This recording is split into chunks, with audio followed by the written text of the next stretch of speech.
Okay, so we've done with talking about food, we've done talking about the mind. Now it's time to talk about the people again. And when we started the conversation today, we were talking about some group of people that need to be celebrated every second. The woman.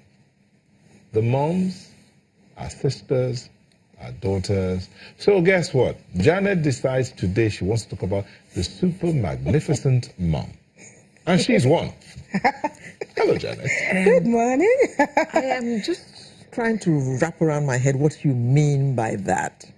And I'm thinking, okay, magnificent, super. Okay, she's the house girl, she's the cook, she's the nanny, takes care of the children as well, she takes care of her husband, she's the washerwoman, you know, all rolled into one. Absolutely. She is a superwoman. Yes. Anyway, let me use this opportunity, Ma, to say Happy Mother's Day. She's talking to you. He's busy giving me the bad eye. Did I say anything wrong? No. Isn't she all of those things? On point. Absolutely. Thank you. Can I ask you guys Thank a you. question? Yes. Two of you. Yes. Do you mind if I leave the set? Why? No, you have to stay with us. No, you're representing. Because you're Yes. you're one of the rare men who actually appreciate us. Right. So you can stay with us. Yeah, I'm wishing every mother out there, you know, biological, spiritual, social, you name it.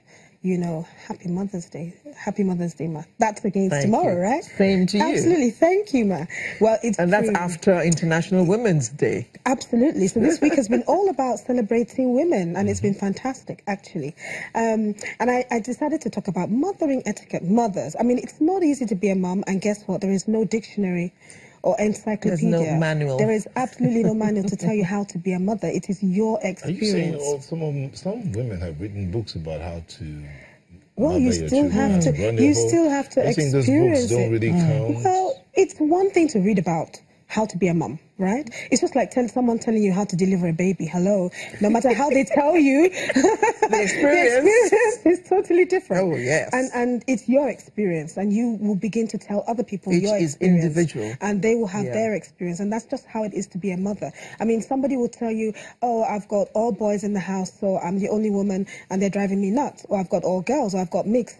Being a mother is not an easy thing at all. And guess what? There are some super moms out there where they do everything. From the moment they wake up in the morning, they give their kids a bath, they dress them for school, they prepare lunch, they make sure that dad, the firstborn, has his own he has his own food as well, you know, and then they do the school runs, they come back home, do the homework, make sure dinner is ready, do the ironing, do the washing. No, oh my you goodness. left something out. Yeah. They drop the children at school, then they go to work. Yes, they go to work or to the shop or whatever, come back and do that whole cycle over and over again. And it can really be challenging and really daunting. At the same time, you still have to be a woman.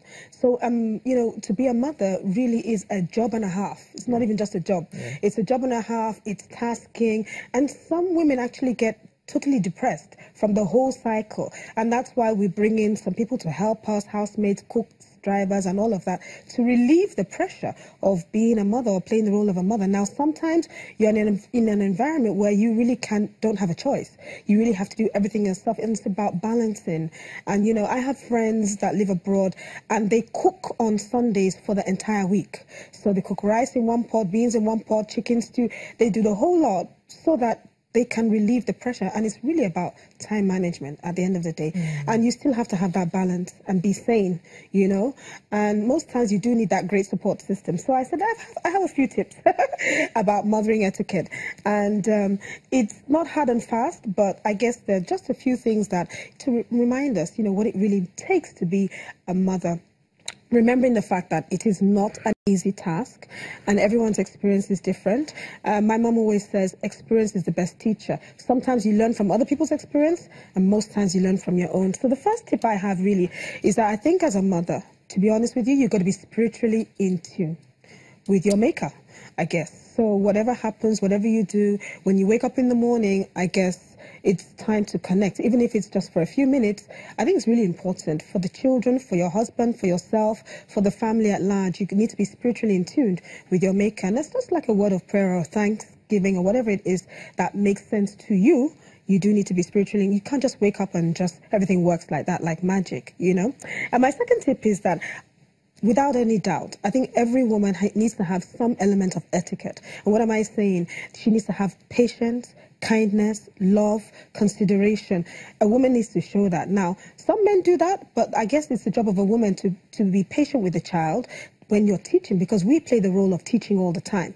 All right. And by the way, we are the first point of call when it comes to teaching. Whatever we do, whether we like it or not, our kids are going to copy us. It might not be now, but later on, you're going to be a chip off the old block. Your child is going to be a chip off the old block, because whatever you do, the way you conduct yourself, your child is going to see it. So we need you to have proper conduct whenever you're doing things. So it's one thing to shout and scold at your children, you know, but if you do it at home, I understand, but you do it outside in the shop, everybody's looking at you and they're thinking, hello, you know, you want to scold your child, but do it with a lot of consideration for the environment that you're in.